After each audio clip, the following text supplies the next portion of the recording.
Hello and welcome to another SonicLAB. Today, welcome and a happy new year, because this is our first review of 2020, and today we're looking at the Modal Electronics Argon 8, which I think we had them come in and do a presentation, and we've seen various incarnations at various trade shows as it develops and the features get added. This is the finished unit. I believe this is production ready hardware. I will have to double check on that, but this is kind of it in its totality.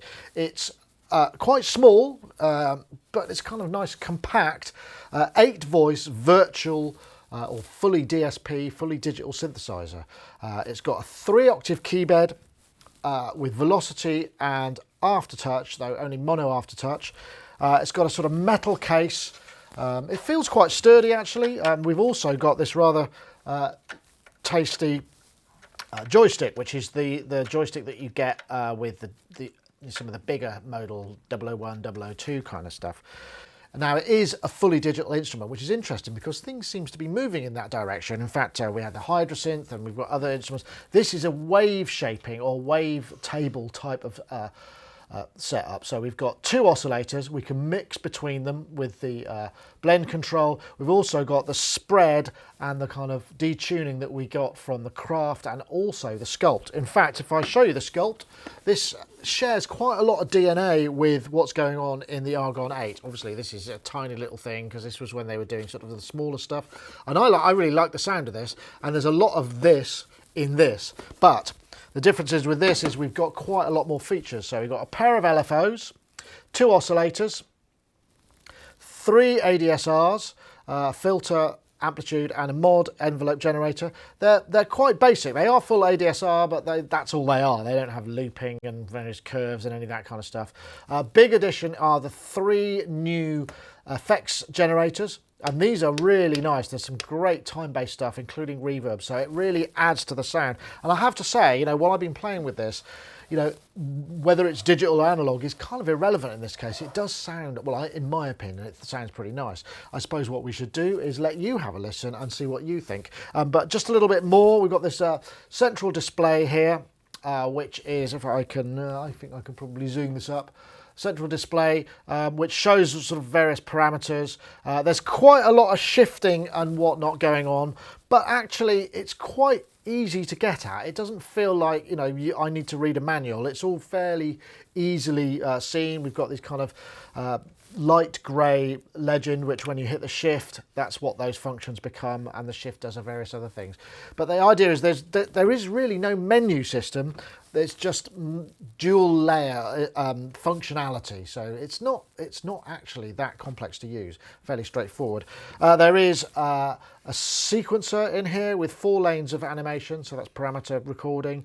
There's also an arpeggiator as well.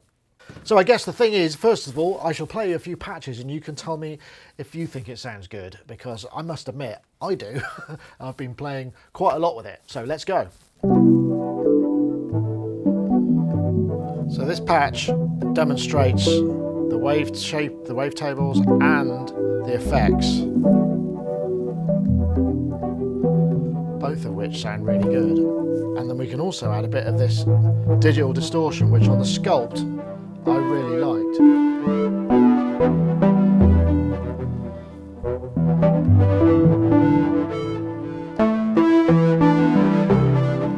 And yeah, it's all digital. I did mention that, didn't I? So we're getting all of the sounds that we're hearing, even though it's quite organic. That they sort of, I think in the SKULPT they really kind of finessed some of those digital sounds. The harmonics that were plucked out sounded very organic. So let's go to an init patch and just take a look at the oscillators, because these are kind of the heart of the whole system. So I'll just go patch, and we'll go to just an init patch 322. Why not? So I watched the level on this. Now, the thing about the oscillators, I think what they've done here is actually they've created a pretty nice sounding instrument, because maybe it's to do with the A to Ds. But you can hear there's quite a lot of rattling going on there. And this is just one sine wave on one oscillator. Now, that may, not be the way that you tend to evaluate a synthesizer, but usually on a sine wave I'm not hearing that amount of weight. So it may be, and it's usually the weight is, it's almost scooped. You don't get so much mid, but this has got mid and low end to me. So if I add a little bit of release on here, using the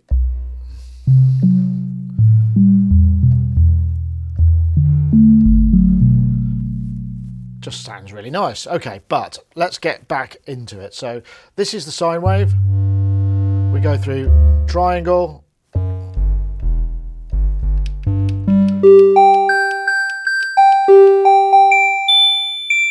which I think these are, I don't know if they're numerically generated, but they're obviously all digital. I'm not hearing any aliasing there, but a good amount of thump to it. So let's get back on to, so coming through to square wave,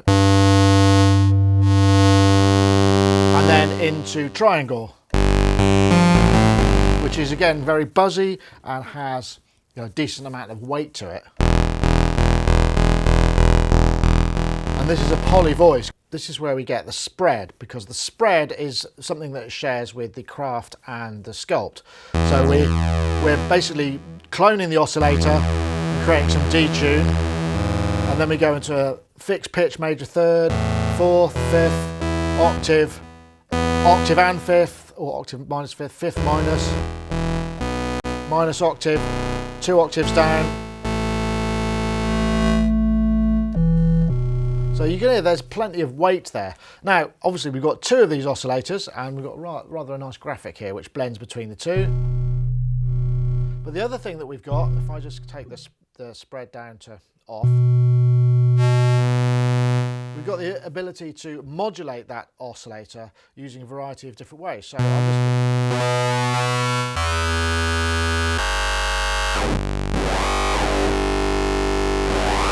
this is using the phase modulation. We've also got ring modulation.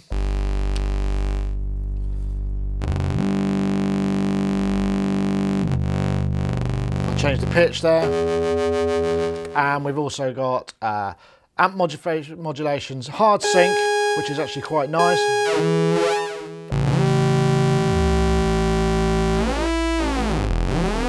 And something called sync window, wind sync, which has just a slightly different flavour to it. And shaper, inverter, sync, ring mod. I mean, there's just a ton of different ways to modulate these waveforms. So we're getting quite a lot of harmonic richness there, but that doesn't stop there, because we've also got wave mods. I've got a chord sustained here, which you just press these 2 at the same time. It gives you additional functions, which is actually kind of cool. So you can add X, Y lock on the pad, sustain, or you can explore the mod slots with this, which is also very useful. But onto the wave mods. So pressing patch and turning the wave gives us these additional modifiers. There are 32 of them. Some are quite subtle, but some of them add quite a lot of different extra tonal variation. We can change them per oscillator.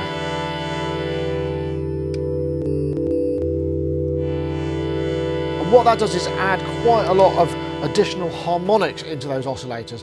Some of them are quite subtle. You can also hear there's a little glitch there. The glitch is because they're sort of applied. They're not something that you would want to modulate. I don't believe you can modulate them. So they are kind of applied to the waveform post-selection. Wavetables.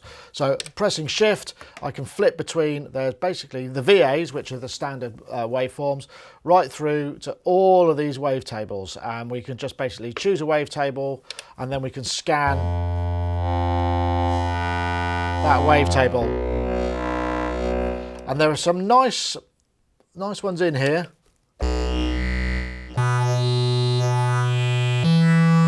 And the interpolation is really good. I mean, the thing is with wavetables, it's all about the way that you scan the waves. Some of them are quite steppy, and some are really nicely interpolated, and that means you get these kind of nice shifts between those slices on the wavetable, and that's what this has got. And bear in mind, we've got 2 of these oscillators, so that's quite a lot of tonal variation. Now, you may have noticed there was a bit of shift action going on there, and the shift button is actually quite an important feature of the GUI, because pressing shift will bring up these secondary functions, which are in the light blue underneath. So you will need, you know, if you want to do the wave, you're turning this one. If you want to change the wave bank, you're turning this one. So there is a little bit of doubling up there, but it's actually not far below the surface. It's not like there's lots of menu diving going on. And if you are interested, with the USB slot, we can hook it up to the Modal app editor, which will give us the kind of the front panel and a few parameters that you can't access. Things like patch gain, which is obviously useful for sound designers because you could level up all the patches in a bank that you might have created, and one or two other things. But you can still get to most of the stuff here. One of the things I did mention earlier was the idea of mod slot. So I can press, this is almost like a shift as well. I press that and I've got mod slot 1, which is LFO1 to oscillator wave and depth. Mod slot 2 is note to oscillator mix depth. So I can flip through them kind of like this and see which ones are empty. So it's actually, you know, all of this stuff is available via the front panel. So here's another little patch that I programmed, which again is not using the filter yet. What I'm using is the distortion, but I'm mapping the distortion to the mod envelope, which is creating that spike, and I'm modulating that with velocity. So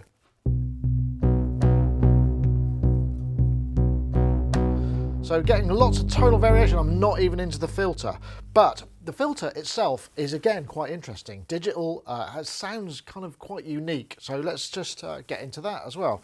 The filter is a 2-pole modelled filter, morphing filter, and it morphs through low pass, band pass to high pass. And adding resonance brings out some really quite lovely harmonics. These are all modulatable, these parameters here. We start to add the resonance in.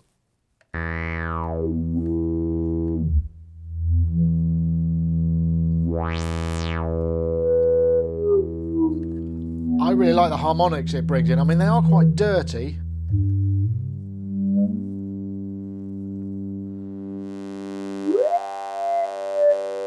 But they're very musically, the harmonics that come plucked out are very musical, I think. And when you combine it with the distortion,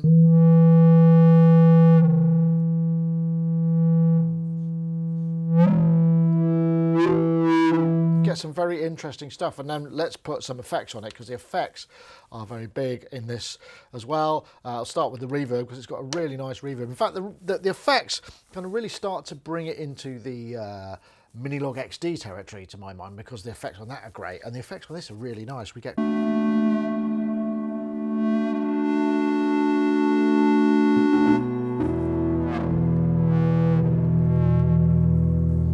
mean, I am pushing the resonance quite hard.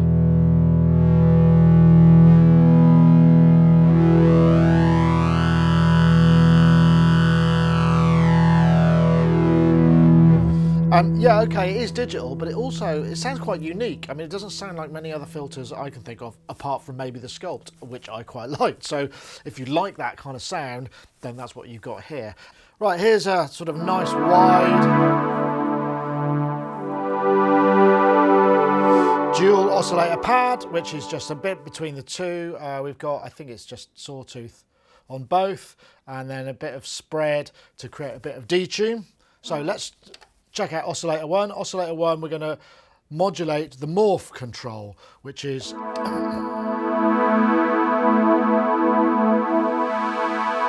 essentially modulating this. It doesn't animate on the display, which is a shame, but there you go.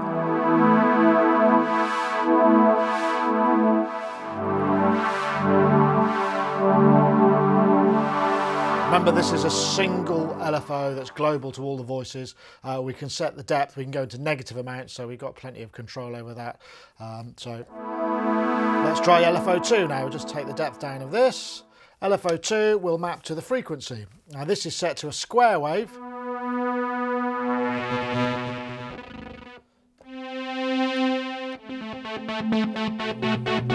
I could obviously map this to amplitude, to any number of parameters, but we can hear it more clearly in the filter. Let's just bring this back into. You can hear it's cascading because it's a polyphonic LFO. So anyway, more on this. So the thing that's interesting about this LFO is the rate. We can go up to a normal rate, but then we can get into frequency rate, and the frequency is the note value, in this case divided by 128, so quite slow, but it's tied to the pitch.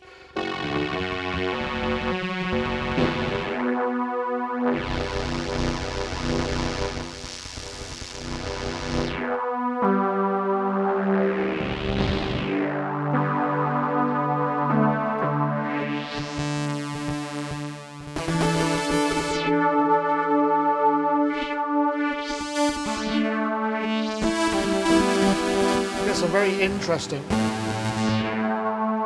effects by, we can actually modulate. Let's see if we can we modulate the depth of this? Yes, we can. So let's modulate the depth of LFO1. That'd be kind of interesting. So now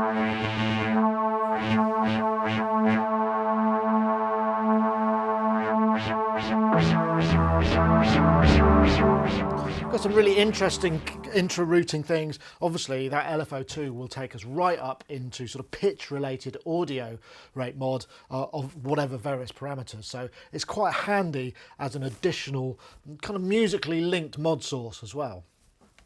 We should also look at the let's take a look at the envelope as well. Filter envelope, just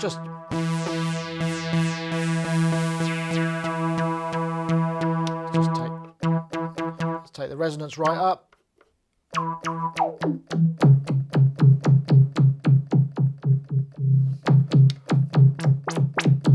So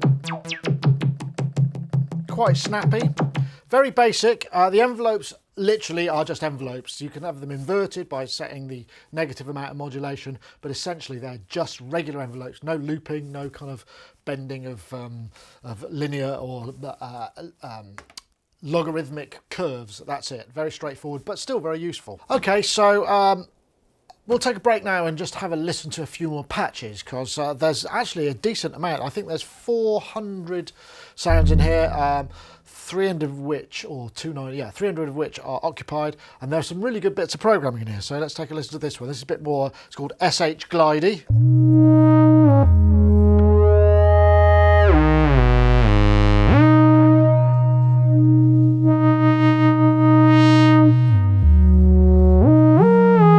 Mono synth kind of thing, and it's got a lovely low end there.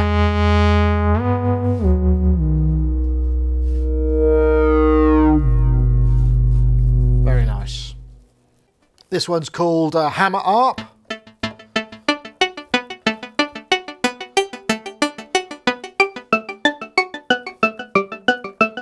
Using the joystick and a bit of delay. This one's called Fifth Shimmer. Using one of the wavetables.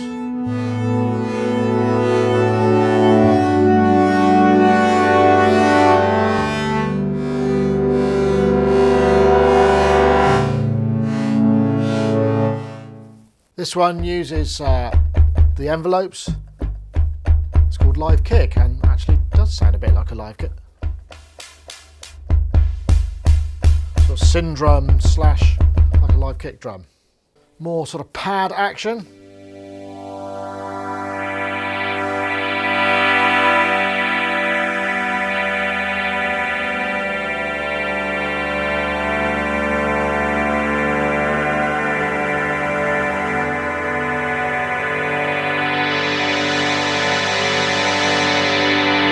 I was using a bit of stereo because it is possible also to we go into the shift mode and we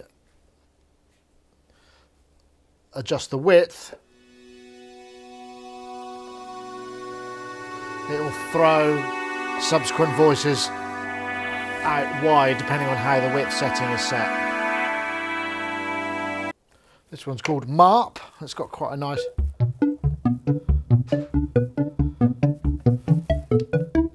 using the ping pong delay, bit of reverb and a bit of tremolo.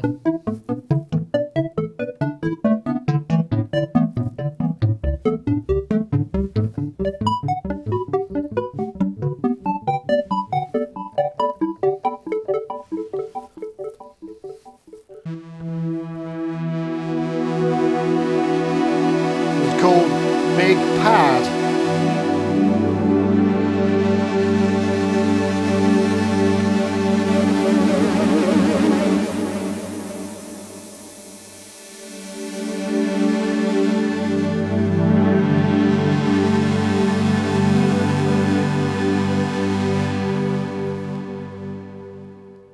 Another big part of the Argon 8 is the effects, and we've got 3 integrated engines, effects 1, effects 2, effects 3, with up to 6 parameters each. Hit them on the shift. So in this patch I've got a flanger positive, which I could just turn up.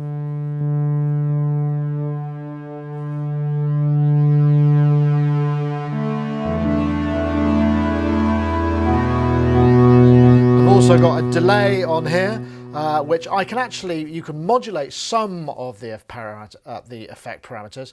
In this instance, I've got LFO1, which is a sort of monophonic. There's one global LFO, and I'm routing that to the delay time. So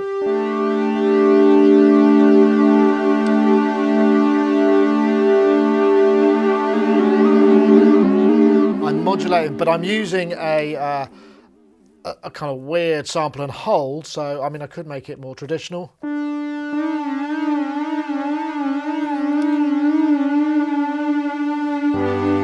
But not all effects parameters are modulatable. That some are, some aren't. Reverb time isn't, which is a shame because it's actually quite interesting, the stuff that you could do with the reverb time. So let's have a look at the reverb. We've got this pad here. We've got other parameters, so we've got damping, which we can, and pre-delay, and a bit of modulation. So it's not the most beautiful reverb, but it actually has got quite a lot of character. But what I quite like, if I come out of shift, changing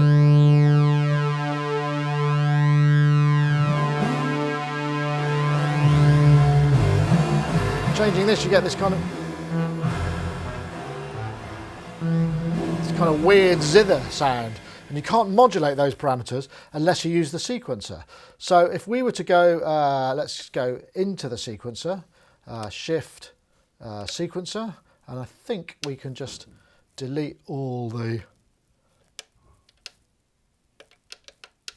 animator lanes. See what we got left. Yeah, I've got this just a little note sequence.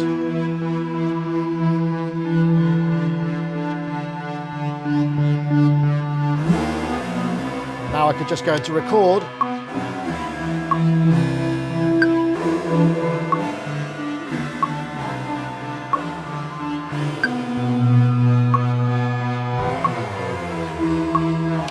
And yeah, okay, niche, shall we say, but I mean, there's going to be some little nooks and crannies in there. You can find some interesting sounds. Interesting to hear there's a metronome, very useful in a sequencer.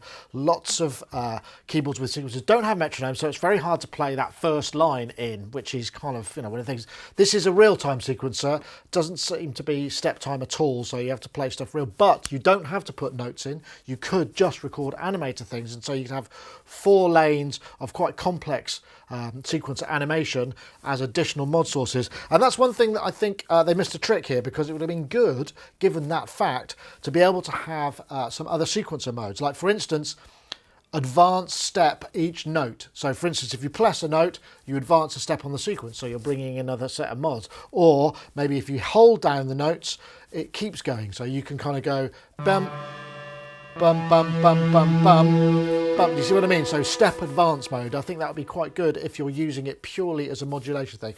I mean, I know that's very specific and perhaps not the sort of thing, but it just, because we can use it for modulation, it just seemed like it might be quite a good idea. Maybe that's something that they'll decide that they want to use. You can have that for nothing, Modal. So back on to the Argon 8. I mean, my feeling of this is it's actually it's quite a compelling synthesizer. It's very small.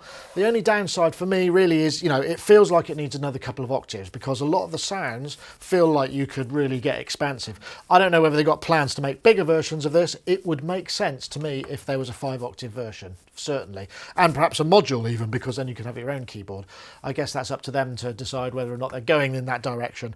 But as an instrument, as a thing, it does feel actually pretty nice. And you know, the sound of it and the in use, even though it's actually on the face of it quite simple, you can get some really quite nice sounds out of it, lovely sounds I say, and they are quite unique and very sort of modal-esque. I can't think of, you know, this sounds like anything else, and I think that's probably a positive thing. As far as the pricing goes, I think this guy is around about $589, so this puts it firmly in Minilog XD territory, but it's got 8 voices, remember.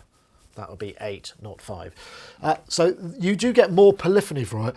I mean, yes, it's not analog. Minilog XD has more more oscillators, 3, but this has its own thing going on, and I think hooray for that. This is the Modal Electronics Argon 8. Thank you very much for watching. I hope you enjoy it. Definitely something to explore if you're interested in digital synthesis and something which has an organic flavour to it, because it certainly has that. Thanks for watching. See you next time.